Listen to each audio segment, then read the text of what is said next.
Hi everyone. Sorry for the inconvenience that time. We could not connect at one. Uh,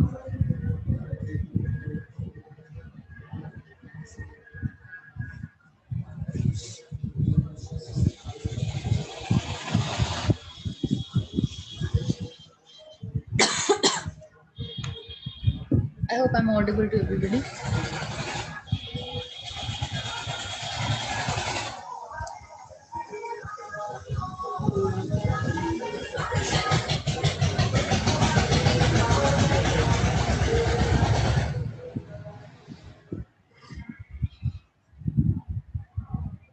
Okay. Meanwhile, others are joining, so I just want to finish it up. The nature financial of the financial management we were discussing, approaches we have already discussed in the previous lecture yesterday. Then approaches, modern and traditional approaches. We have discussed those both. Apart from that, a topic is also given in your syllabus, if you will see, which is called functions of financial management. So functions of financial management basically, या फिर nature of financial management is more or less same. All the points are same. ये आपके ऊपर है कि आप इसको कितना ज़्यादा broader way में और explain कर सकते हो अपने एग्जाम्स में. तो जो मैंने आपको नेचर ऑफ फाइनेंशियल मैनेजमेंट एक तरीके से पहले भी एक स्लाइड में हमने कवर किया है ऑलरेडी, ये सारे पॉइंट्स ही एक तरीके से फंक्शंस हैं जो फाइनेंस मैनेजर को काम करना है. वी ऑलरेडी अब डिस्कस कि उसको कैपिटल स्ट्रक्चर देखना है, कहाँ से कैपिटल रिक्वायरमेंट कितना है वो भी एनालाइज करना है, सोर्सेज ऑफ फंड भी है. तो इन्हीं सब पॉइंट्स को और थोड़ा सा ब्रॉड करके मैंने ये आपका फंक्शंस ऑफ फाइनेंशियल मैनेजमेंट में डाल दिया है. फंक्शंस ऑफ फाइनेंशियल मैनेजमेंट और finance manager would be these. The topics are more or less same, but थोड़ा सा मैंने एक्सप्लेनेशन इसमें और ब्रॉडर कर दिया है. तो if you want you can go through. फिर भी आपको लगता है कि कोई पॉइंट आपको क्लियर नहीं हो रहा है, so you can come back to me and I can explain you the same thing. ठीक है. Just to give you the overview of this, to finish this topic up, कि फाइनेंशियल मैनेजमेंट हमने first lecture में हमने scope, finance के functions, ये सब कुछ हमने कवर कर लिया था. या फिर nature of finance functions, what ever, किसी भी तरीके से आपको क्वेश्चन आता है नेचर ऑफ फाइनेंस मैनेजमेंट या फंक्शंस ऑफ फाइनेंशियल मैनेजमेंट, तो आप ये दोनों चीज़ों को एक्सप्लेन कर सकते हैं इसी तरीके से कि दीज आर द फंक्शंस की फाइनेंशियल प्लानिंग करनी है. And forecasting. फोरकास्टिंग मतलब क्या होता है? फोरकास्ट से हम ये समझते हैं कि फ्यूचर के बारे में हम कुछ प्लान अगर कर रहे हैं, फ्यूचरिस्टिक कोई प्लान अगर हम कर रहे हैं, तो उसको बोलते हैं फोरकास्टिंग करना, फ्यूचर का अंदाजा लगाना. हालांकि फ्यूचर में क्या होगा वो हमें पता तो नहीं है एग्जैक्टली, हम नहीं बोल सकते कि कल को यही चीज होगी एग्जैक्टली, लेकिन हम उसको फोरकास्टिंग इसलिए बोलते हैं कि हम फ्यूचर का अंदाजा लगा सकते हैं, because future is always uncertain. तो फाइनेंस मैनेजर के जो फंक्शंस है उसमें फाइनेंशियल प्लानिंग वो करेगा, और प्लानिंग के हिसाब से वो अपने फ्यूचर प्लान को भी फोकस करेगा कि हमने ये सोचा है कि ये हमारे प्रोजेक्ट्स हैं या हम यहाँ पर इतना इन्वेस्टमेंट करेंगे, इस टाइम पीरियड तक इतना इन्वेस्टमेंट हो जाएगा. These all are the forecasting things जो first and the very foremost important function of the finance manager हो जाता है. Then is determination of the capital composition. वो ये भी डिटरमाइन करेगा कि कैपिटल का क्या कॉम्पोजिशन होगा. कॉम्पोजिशन यानी कि स्ट्रक्चर, कितना परसेंटेज कहाँ से आएगा, हमें इक्विटी शेयर से लेना है, डेब्ट से लेना है, या may be loans and everything से लेना है, बैंकिंग फाइनेंशियल इंस्टीट्यूशन से लेना है. वो सारा कुछ स्ट्रक्चर में आ जाता है. तो कैपिटल कॉम्पोजिशन भी डिटरमाइन करना उसका. Funds investment, third important function would be कि उसको फंड्स कहीं से अगर लेके आ रहा है, मार्केट से हमने उठा लिया है पैसा, लोगों ने अपना पैसा दे दिया है, इक्विटी शेयर्स खरीद लिए हैं या प्रेफरेंस शेयर खरीद लिए हैं, डिवेंचर्स खरीद लिए हैं, या बैंक रेडी हो गया है हमें पैसा देने का, अब हमारे पास पैसा आ चुका है. अब हमें उस पैसे का क्या करना है, उस पैसे से हम कहाँ पर पैसे को यूज करेंगे, फंड्स को यूज करेंगे, so that it gives us money. कि हमें पैसे से पैसा बनाने मिल रहा है, या तो हम उसको मैन्युफैक्चरिंग यूनिट में कुछ लगाएंगे, हम कोई प्रोडक्ट बनाने में पैसा लगा रहे हैं, या हम कोई सर्विस को क्रिएट करने में पैसा लगा रहे हैं जिससे कि वो हम बेचेंगे आगे तो हमें पैसा मिलेगा. तो प्रॉपर फंड का इन्वेस्टमेंट, कहाँ पर हमें प्रॉपर इन्वेस्टमेंट करना है, ये भी फाइनेंस मैनेजर का ही इंपॉर्टेंट रोल है कि वो बाकी लोगों को भी गाइड करे, डिपार्टमेंट्स के लोगों को भी गाइड करे, मैनेजमेंट को भी बताए कि this is what it is, यहाँ फंड्स इन्वेस्ट करने से इतना पैसा ऐसे आ सकता है. ऑल्दो क्या प्रोजेक्ट्स हैं, क्या प्लान्स हैं, वो तो मैनेजमेंट के ही होते हैं, बिजनेस से रिलेटेड कि हमारा ये इतना है ग्रोथ का प्लान है, या इतना हमारा प्रोडक्शन इंक्रीज करने का प्लान है, whatever. But investments का जो एक important role फाइनेंस मैनेजर का है, to always guide and ensure कि हर किसी को वो proper चैनल के थ्रू इन्वेस्टमेंट्स की नॉलेज एटलीस्ट दे रहा है कि this is what it is, यहाँ से हमारा पैसा लगाने में हमें प्रॉपर रिटर्न्स मिलेंगे, या अच्छे रिटर्न्स मिल सकते हैं, या बेटर रिटर्न्स मिल सकते हैं. Proper liquidity, maintain proper liquidity is again same thing कि उसको liquidity means the things funds which are maintained in the form of immediate use, कि हम immediately जिसको यूज कर सकते हैं, वो form of fund is called liquid form. और वो सबसे ज्यादा इंपॉर्टेंट होता है कैश. मतलब कैश के फॉर्म में अगर हमारे पास पैसा है तो वो हमारे लिए सबसे ज्यादा उसकी लिक्विडिटी है, क्योंकि हम उसको इमीडिएटली यूज कर सकते हैं with in shortest period of time, जब चाहे जैसे चाहे हम उसको खर्च कर सकते हैं, स्पेंड कर सकते हैं. So liquidity proper maintain करना का मतलब whenever we need whatever amount of money to be used, he should be able to maintain that liquidity also. Disposal of surplus, surplus का मतलब होता है जो प्रॉफिट अर्न हुआ है, जो भी बिजनेस में प्रॉफिट किसी भी एक्टिविटी से हमें अर्न हो रहा है profit, that particular profit is to be disposed of. Disposed of का मतलब ये नहीं है कि हम उसको फेंक देंगे कूड़े में या समथिंग. डिस्पोज्ड ऑफ यहाँ पर मतलब है कि प्रॉफिट को हम किस तरीके से हम उस सरप्लस को यूज कर रहे हैं, या तो हम उसको फर्दर इन्वेस्टमेंट, री इन्वेस्टमेंट के लिए यूज कर रहे हैं, या फिर हम उसको maybe as a dividend disbursement के लिए यूज कर रहे हैं, या हम अपना कॉस्ट ऑफ शेयर को इंक्रीज करने की कोशिश कर रहे हैं, या अपनी मार्केट वैल्यू बढ़ाने की कोशिश कर रहे हैं. क्या हम किस तरीके से हम उस पर्टिकुलर सरप्लस को, जो हमारे पास प्रॉफिट अमाउंट है, उसको हम किस प्रोडक्टिव वेज में यूज कर सकते हैं. This is all about disposal of that surplus और प्रॉफिट. फाइनेंशियल कंट्रोल, कंट्रोल का मतलब यही हुआ कि actual in real time situations, financial manager is capable enough to provide the factual data or the actual data and have a control to minimize the cost और दी expenses के खर्चे जो है वो जितना कम से कम कर सकता है वो करे, और जितना इकोनॉमिकल प्राइस पर चीजों को लाकर अवेलेबल बिजनेस के लिए करा सकता है वो करवाए. So after studying the financial management scope, functions and all that nature, we can conclude that financial management is very important topic in the business world because of the importance of the finance to the business. जिस तरह से एक body में, body को मतलब live बनाने के लिए ब्लड की इंपॉर्टेंस होती है, that blood circulates the entire body and it helps all the body parts to function properly. उसी तरीके से फाइनेंस जो है is the blood to the business.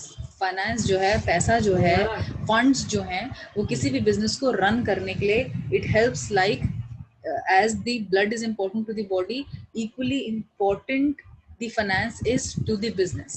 Understood? ये बहुत important topic है, finance बहुत important topic है, क्योंकि just give me a minute. Hello ma'am, yeah, ma'am screen share वगैरह कर दो। स्क्रीन शेयर नहीं हो रहा है? यस मैम, बहुत अभी तक नहीं हुआ। स्क्रीन शेयर नहीं हुआ है? यस मैम, नहीं हुआ था। नहीं अब हुआ है। अरे यार, आप लोग पहले बताते मुझे। मैम चैट में बोला था आपसे। Sorry, I missed that.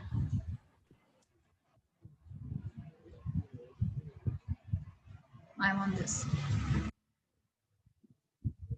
ये जो हम पहले वाली पीपीटी कल जो हमने डिस्कशन किया था, यही पीपीटी का मैं इसको क्लोजर कर रही थी। फंक्शंस ऑफ फाइनेंशियल मैनेजमेंट, जैसे नेचर मैं आप मुझे पहले बताते तो बोल दिया करो अनम्यूट करके। I have given you the rights to unmute yourself, इसीलिए कि बीच में अगर कुछ स्किप हो जाए सो वी कैन डिस्कस।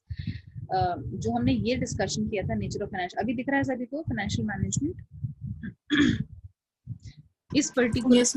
इस पर्टिकुलर साइड को ही ब्रॉडर वे में और पॉइंट्स को ब्रॉडर एक्सप्लेनेशन के साथ मैंने फंक्शंस ऑफ फाइनेंशियल मैनेजमेंट में डाल दिया है ये।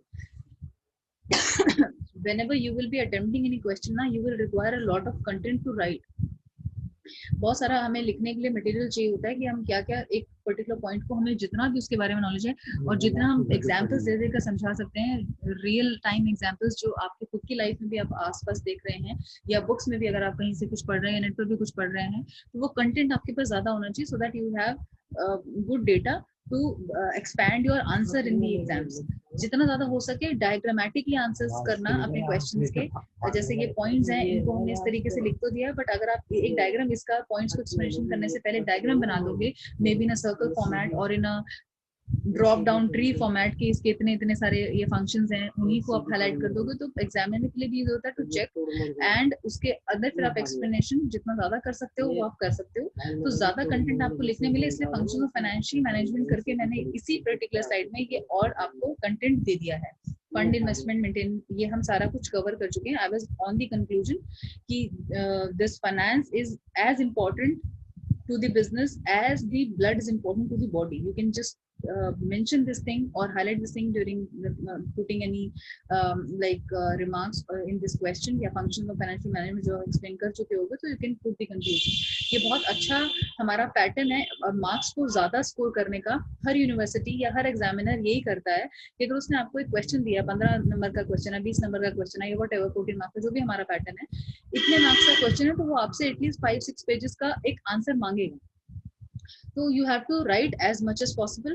Try putting diagrams in your every answer. Try to put her answer में एटलीस्ट एक या दो डायग्राम्स आप बना दो और लास्ट में कंक्लूजन जरूर लिख दो। आपने जो कुछ भी लिखा है उसके बारे में कंक्लूड करके कि hence we can conclude that this is what it is. Give me just give me hold on, give me a minute. I'm getting a call. Hello.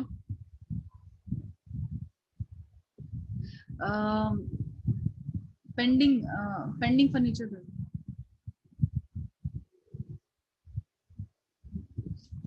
कोई बात नहीं। पेंडिंग बिल्स एंड फर्नीचर कर देना। हाँ जी, okay, thank you, sorry guys. And the reason next conclusion में एक तो ये हो गया कि it is very important topic. Financial management के बारे में सब कुछ पढ़ने के बाद, फाइनेंस मैनेजर का रोल समझने के बाद, मॉडर्न ट्रेडिशनल सब कुछ पढ़ने के बाद, उसके फंक्शंस को पढ़ने के बाद हम ये कंक्लूड कर सकते हैं कि फाइनेंशियल मैनेजमेंट बहुत इंपॉर्टेंट है to know, and finance is so important to the business, क्योंकि सब कुछ रन ही पैसे से हो रहा है, फंड से ही रन हो रहा है। अगर फंड कमी हो जाती है बिजनेस में तो उतना स्मूथली रन ही नहीं कर पाएगा, कोई भी बिजनेस में रुकेगा ही नहीं।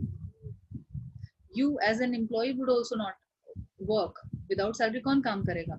सप्लायर्स जो रॉ मटेरियल दे रहे हैं बिजनेस को, वो बिना पैसे के रॉ मटेरियल कैसे सप्लाई करेंगे? रॉ मटेरियल ही नहीं आएगा तो कुछ प्रोडक्शन ही नहीं हो पाएगा, प्रोडक्शन नहीं हो पाएगा तो हम क्या बेचेंगे, और जब कुछ बेचेंगे नहीं तो कहाँ से क्या प्रॉफिट होगा? So ultimately anything and everything is interdependent, सब कुछ एक दूसरे पर डिपेंड करता है। Reason for establishing a company is to make the profit. जो हमने ये भी कंक्लूजन है कि हमारा कोई भी कंपनी एस्टैब्लिश हो रही है उसका एक रीजन यही है कि हम प्रॉफिट ही अर्न करना चाहते हैं, पैसा ही हम कमाना चाह रहे हैं, इसलिए हम बिजनेस कर रहे हैं। और हमारा नेक्स्ट मोटिव होता है कि हम लॉन्ग टाइम तक काम करें। बिजनेस का मतलब ये नहीं है कि मैंने एक साल में बहुत अच्छा प्रॉफिट अर्न कर लेना है, कई लाख रुपए मैंने एक साल में कमा लिया, उसके बाद बिजनेस कंपनी मेरी बंद होती है तो हो जाए। No, our next important reason is to work is to sustain the market for longer time, कि हम हर साल काम अच्छा करें और बेटर करें, ग्रो करें, नेक्स्ट ईयर और बेटर प्रॉफिट हो। ये हमारा नेक्स्ट, ये रीजन है हमारे कि हम कोई भी कंपनी स्टार्ट क्यों कर रहे हैं। तो फाइनेंशियल मैनेजर की रिस्पॉन्सिबिलिटी बनती है कि वो जो हमारी कंपनी के फंड्स हैं, फाइनेंसेस हैं, उनको प्रॉपर एडवोकेट मैनर में यूज करे और करवाए भी, दूसरे भी डिपार्टमेंट से करवाना भी। So this topic is completed from my end. किसी को कुछ questions हैं तो मुझे बताइए, otherwise I would want to take the another topic also। इसी lecture में मैं start करना चाह रही हूँ time value of money। जब आप अपना syllabus देखेंगे तो syllabus में next topic आपका है time value of the money। So if you want I can start with that topic। इसमें कुछ questions हैं तो बताइए। Is everything clear to everybody?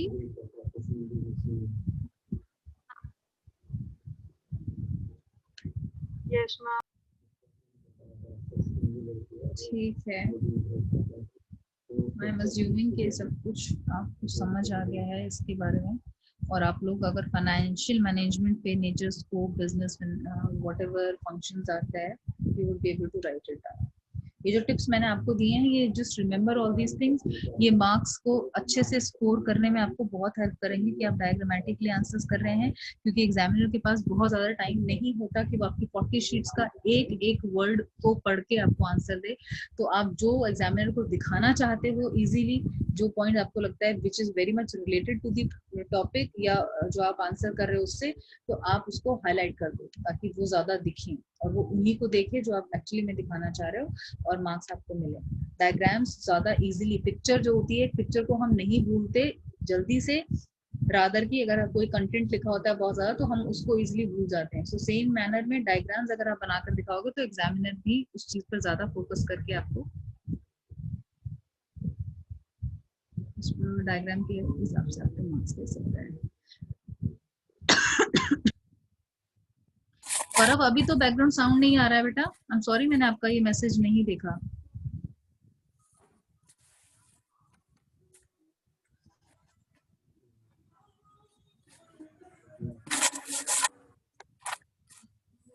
I'm going to share the screen and with a new topic, time value of money.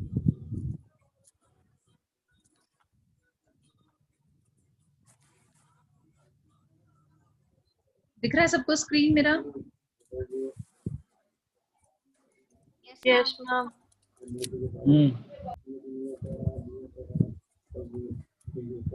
Okay, thank you दीपक। गौरव आप क्या बोल रहे हो बेटा? क्लियर नहीं आ रहा है आपको अभी भी साउंड में कुछ प्रॉब्लम आ रहा है? मेरे क्लियर नहीं आ रहा है आपको?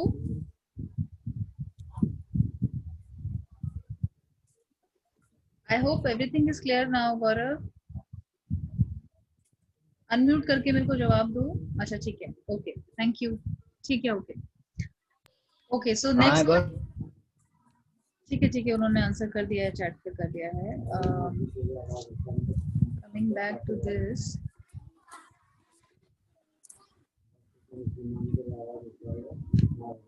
Next important topic of ours is in financial management time value of money. हम जब बात कर रहे हैं फाइनेंशियल मैनेजमेंट की, तो फाइनेंशियल मैनेजमेंट में हमारा सबसे इम्पोर्टेंट क्या है? हम फाइनेंस की बात कर रहे हैं,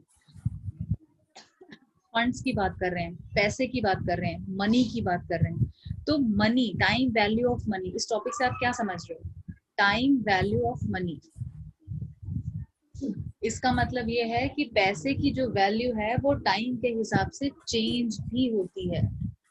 आज अगर 10,000 रुपीज की कुछ वैल्यू है, फॉर एग्जांपल कोई भी अमाउंट हम ले लेते हैं, 10,000 है या 1 लाख रुपीज है, तो 1 लाख रुपीज की जो आज वैल्यू है, हो सकता है उसकी वो वैल्यू फ्यूचर में ज्यादा हो जाए, हो सकता है कम भी हो जाए।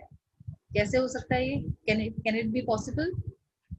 Same amount of money with different time zones उसका वैल्यू चेंज हो रहा है। ऐसा हो सकता है 1 लाख रुपए को हम 1 लाख रुपया ही कहेंगे, बट उसका वैल्यू कैसे चेंज हो जाएगा? कुछ बता सकते हो आप लोग सोच के कि कैसे चेंज होता है? Inflation. Inflation. Very good. Who has said this inflation? नाम बताओ। Aman Sagar. Very good Sagar. This is very important and related point जो आपने बताया। इन्फ्लेशन से yes, time value of money will be reduced. Inflation जो मार्केट में आता है, कंटिन्यूसली मार्केट का प्राइस वैल्यू, मतलब हर चीज का प्राइस बढ़े जा रहा है, इन्फ्लेशन से हर चीज का प्राइस बढ़े जा रहा है, और हमें सेम चीज अब और महंगे टाइम मतलब पैसे में मिल रही है हमको। तो ऑब्वियसली उस टाइम पर जब प्राइस बढ़ गया है, value of the money is decreased, कम हो गई है। अगर हम देखें 50 साल पहले हमें जो चीज 1 रुपए की मिल जाती थी, आज हमें वो चीजें 1 रुपए में नहीं मिलती हैं। तो value of that money has decreased over the period of time. 50 years में बहुत टाइम, मतलब 50 इयर्स अ बिग टाइम वैसे तो। इसमें वैल्यू जो है मनी का वो बहुत ज्यादा डिक्रीज हो गया है। आज हम 20 साल पहले बोला करते थे 100 रुपया बहुत बड़ी बात होती है। आज के टाइम में 100 रुपए में कुछ भी नहीं आता है, बेसिक रिक्वायरमेंट नहीं पूरी हो पाती है। Whereas if you talk about 10 years back, 20 years back, it was a huge amount, right? So ये टॉपिक समझ आ गया। टाइम वैल्यू ऑफ मनी, हम इसमें क्या क्या पढ़ने वाले हैं कि टाइम के हिसाब से मनी की जो वैल्यू है, सेम अमाउंट ऑफ मनी की वैल्यू है, वो बढ़ भी जाती है, वो कम भी हो जाती है। तो फाइनेंशियल मैनेजमेंट क्योंकि हम पढ़ रहे हैं, तो हमें इसमें ये भी समझना बहुत जरूरी है कि आज के टाइम में जो मेरे पास लाख रुपया है, अगर मुझे कोई कह रहा है कि मैं तेरे को 5 साल बाद लाख रुपया वापस करूंगा, तो क्या मेरे लिए ये प्रॉफिटेबल है ये डिसीजन लेना? मैं उसको यस करूं, नो करूं, क्या करूं? दिस इज, क्योंकि हमें ये डिसीजन लेने पड़ सकते हैं, बिजनेस में डिसीजन लेने पड़ सकते हैं, तो हमें इस पर्टिकुलर टॉपिक को पढ़ने की जरूरत पड़ रही है, अंडरस्टैंड करने की जरूरत पड़ रही है कि टाइम वैल्यू कैसे चेंज हो रहा है मनी का, बढ़ेगा, कम होएगा या बढ़ेगा, क्या होगा? हम रैशनली इस चीज को डिसाइड करेंगे। This is what it is. ठीक है। सो कमिंग बैक, मैं इसको थोड़ा बड़ा कर देती हूँ स्लाइड को। Time value of money is the idea. इसकी अगर हम डेफिनेशन की बात करें, इंट्रोडक्शन की मैं बात करूं, तो time value of the money is the idea that money available at the present time.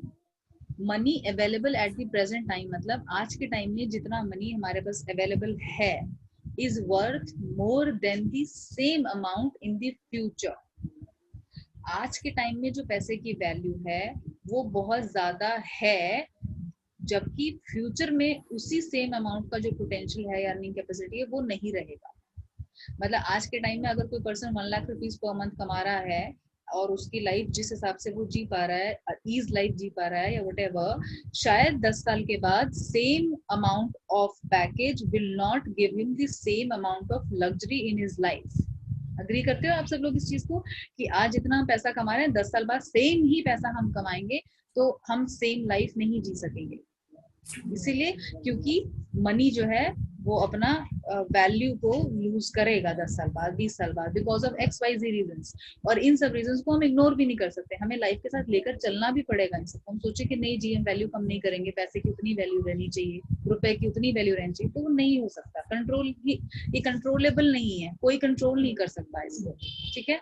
So this core principle of finance holds that provided money can earn interest, या तो एक चीज है मनी की वैल्यू बढ़ेगी कब, वैसे तो लूज ही होगी उसकी वैल्यू, इन्फ्लेशन का है या व्हाटएवर रीजंस आपने बताए हैं, बट पैसे की वैल्यू बढ़ती भी है क्योंकि हम पैसे से पैसा भी कमाते हैं। एक ये भी स्टेटमेंट होता है ना, पैसे से पैसा कमा रहे हैं हम, पैसा आज हमारे पास है, हमने कुछ बिजनेस में लगाया और हम उसके थ्रू अर्न कर रहे हैं और पैसा लगाया। हमने लाख रुपए से बिजनेस स्टार्ट किया था, हमने कुछ प्रोड्यूस किया, हमने प्रॉफिट अर्न किया, अब लाख रुपए की वैल्यू 1,20,000 होगी फॉर एग्जाम्पल, हमने 20,000 रुपया प्रॉफिट अर्न किया या व्हाटएवर, तो उसकी वैल्यू तब बढ़ गई, but that becomes either through interest या कोई प्रॉफिट अर्न किया है तब उसकी वैल्यू बढ़ी है, अदरवाइज वैल्यू उसकी नहीं बढ़ेगी। तो वी हैव टू अंडरस्टैंड कि हम कौन से पैसे की बात कर रहे हैं और किस पैसे की को हम वेदर इन्वेस्टमेंट की बात कर रहे हैं या रफली सिंपली हम सिर्फ यूजेज की बात कर रहे हैं, तो पैसे की वैल्यू कम होगी या हमें बढ़ के भी मिल सकती है। अर्निंग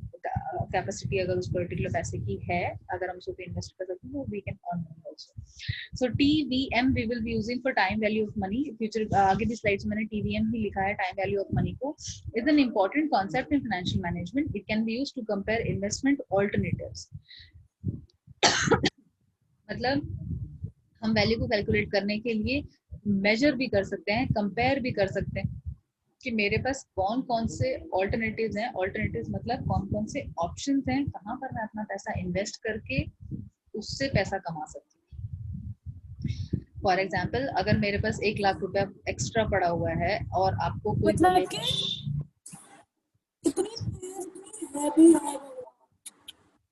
म्यूट कर दीजिए प्लीज जो बोल रहे हैं।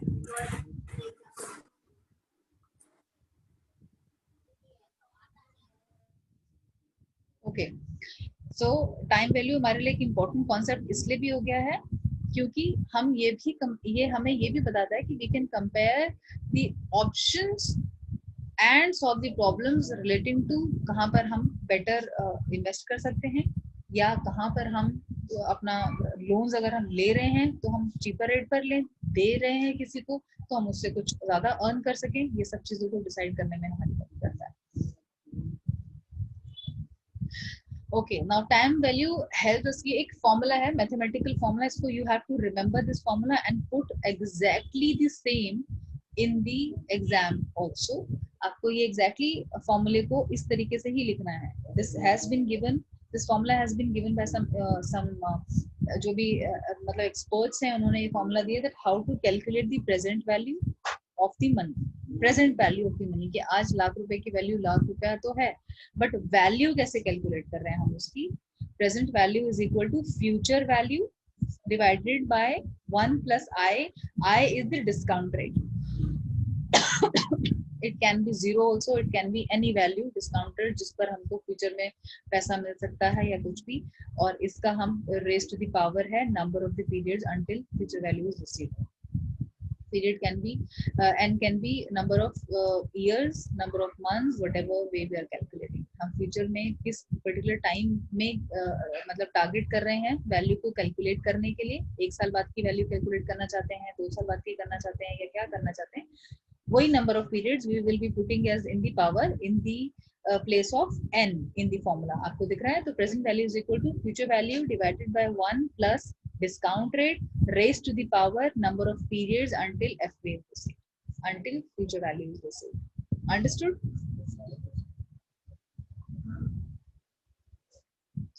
Okay, reason for time value of money. Reasons क्या है? टाइम वैल्यू अप डाउन हो रहा है, मतलब पैसे की वैल्यू जो है वो या तो बढ़ रही है या कम हो रही है, कुछ क्या रीजंस है इसके रीजंस क्या है, मतलब क्यों हो रहा है ऐसा। ये वो रीजन जो मैंने आपको बताया कि कुछ भी रीजन हो सकता है, लाइक इन्फ्लेशन बताया अभी कि it can B one of the reasons. तो ये रीजन हम पढ़ रहे हैं कि क्या क्या रीजन है apart from the inflation, including inflation, कि टाइम वैल्यू जो है अप हो रहा है या डाउन हो रहा है, या क्या जो भी कुछ होगा फ्यूचर में उसका वैल्यू चेंज होगा। तो so there are certain reasons which determine that money has the time value. Money का वैल्यू होता है टाइम के हिसाब से, टाइम वैल्यू है उसका। पहला है रिस्क एंड अनसर्टेनिटी। एक रीजन ये भी बहुत बड़ा है, as we know that future is very uncertain. Future कभी भी सर्टेन नहीं होता। अगर आप मतलब मैं आपसे पूछूं कि कल आप इस टाइम पर क्या कर रहे होगे, you would not be able to tell, you would not be, nobody would be knowing anything about future. हम सिर्फ फोरकास्ट कर सकते हैं, हम अंदाजा लगा सकते हैं कि हाँ कल हम शायद इस टाइम पर ये काम कर रहे हों, कल हम शायद दोबारा इस टाइम पर ये क्लास ही ले रहे होंगे, but we have no guarantee, 100% guarantee नहीं है about the future. That is why we just say that future is uncertain. कुछ भी हो सकता है कभी भी किसी के भी साथ. So risk is involved.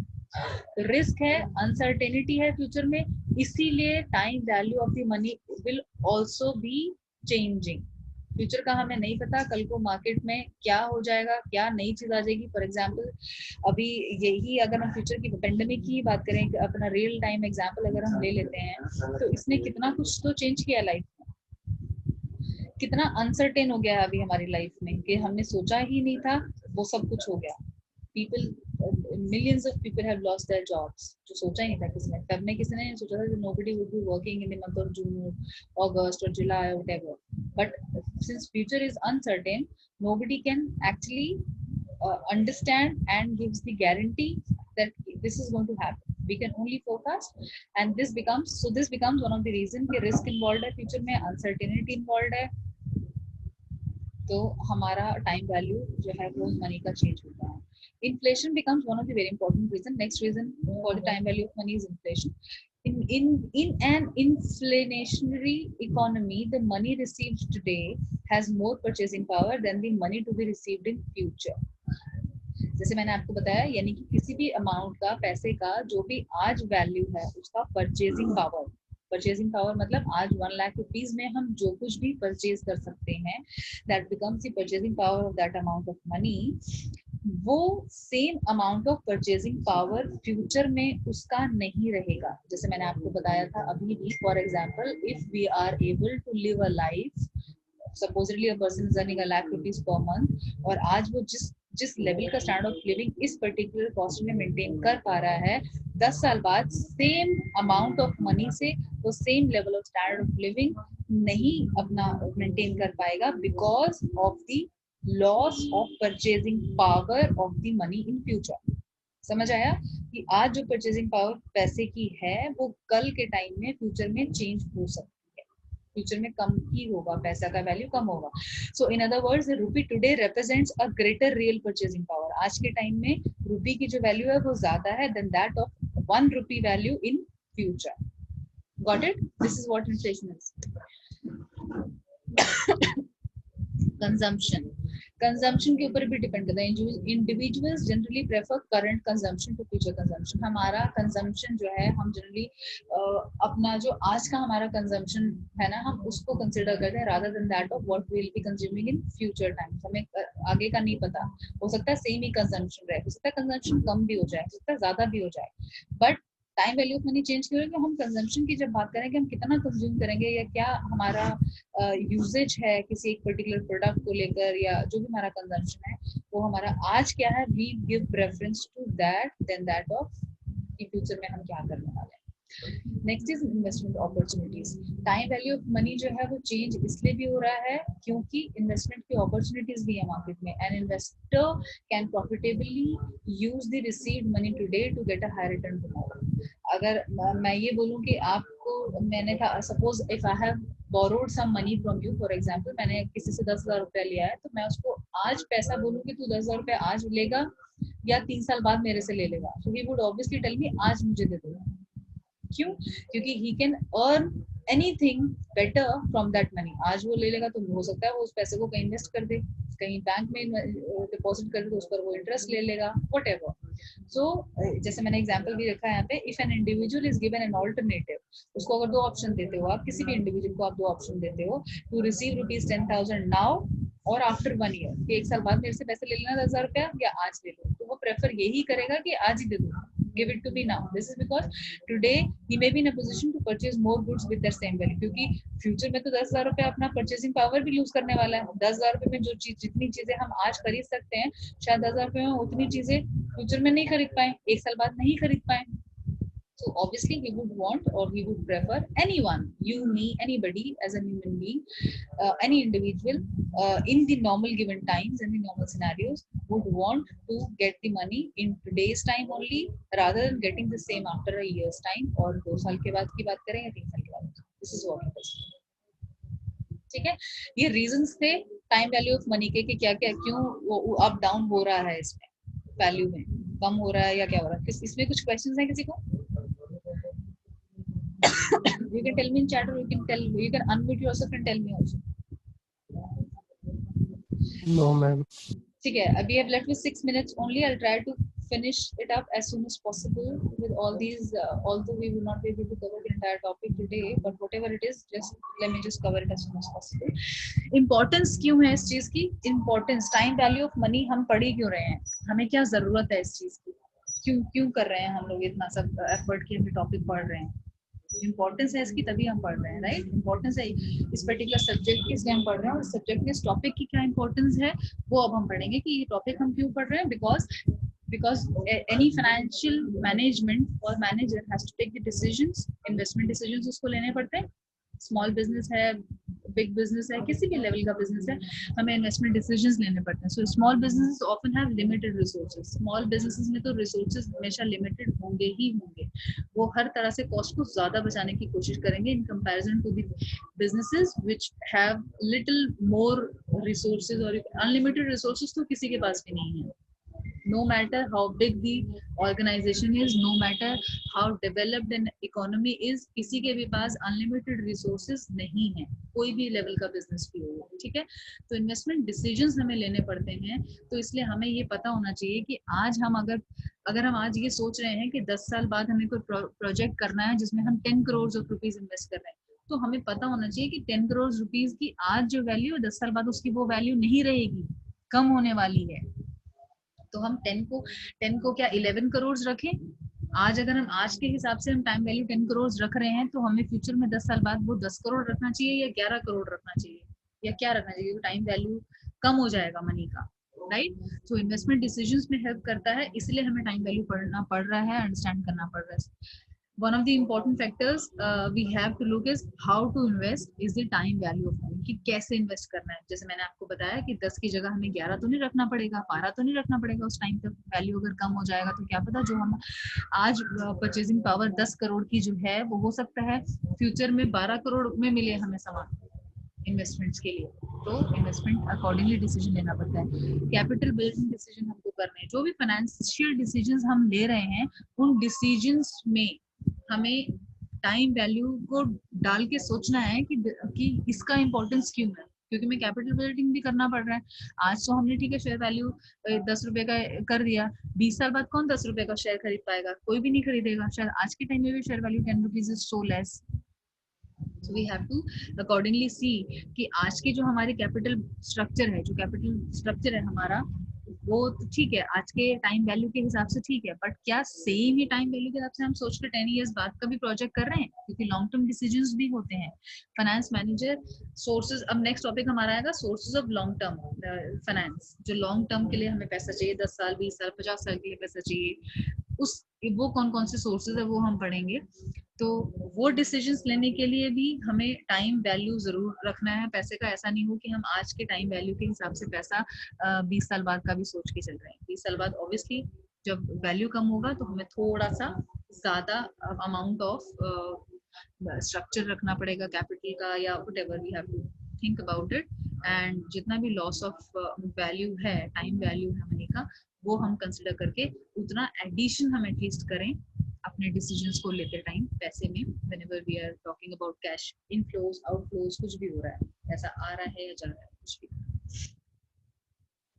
Example showing methods of how time value money is used by firm in making different decisions. हम example कर लेते हैं, उसके बाद we will be finishing it up. Companies will apply time value of money in various ways to make a yes or no decisions on capital projects. मतलब कि हमें काम करना चाहिए, नहीं करना चाहिए, हमें इस पर्टिकुलर अमाउंट पर या इस पर्टिकुलर इंटरेस्ट पे हमें पैसा लेना चाहिए मार्केट से, नहीं लेना चाहिए। आज के टाइम के हिसाब से इंटरेस्ट इतना ठीक है, शायद फ्यूचर के टाइम में ये इंटरेस्ट बहुत ज्यादा लगने लग जाए या हमें कम लगने लग जाए, कुछ भी हो सकता है। तो वो सारे डिसीजंस लेने के लिए टाइम वैल्यू ऑफ मनी बहुत हेल्प करता है, whether we have to go for a particular option or not. So to make a yes or no decisions on capital projects, time value of money is playing a very important role. Methods हैं इसके, popular methods हैं कुछ present value को calculate करने के लिए, और एक IRR internal rate of return जो हमें मिल रहा है, आईआरआर हम उसको बोलते हैं। Net present value is NPV, IRR is internal rate of return. तो ये दोनों मेथड्स हम आगे इसको डिटेल में पढ़ेंगे नेक्स्ट क्लास में, आईआरआर के बारे में भी और नेट प्रेजेंट वैल्यू क्या है आज की किसी भी मनी के बारे में।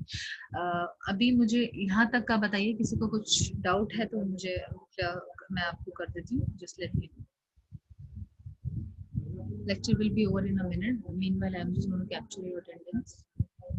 And that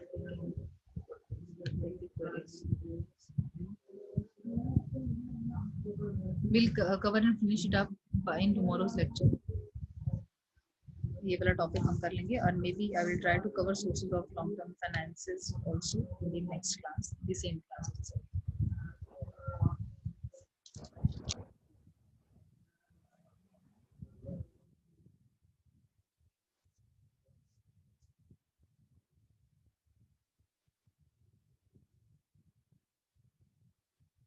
Any questions? Any doubts?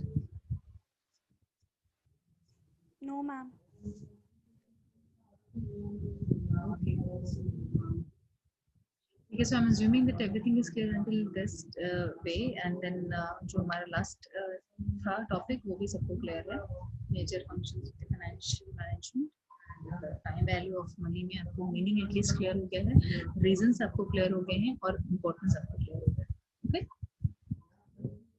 So thank you everyone for your time. Will connect tomorrow again. Okay.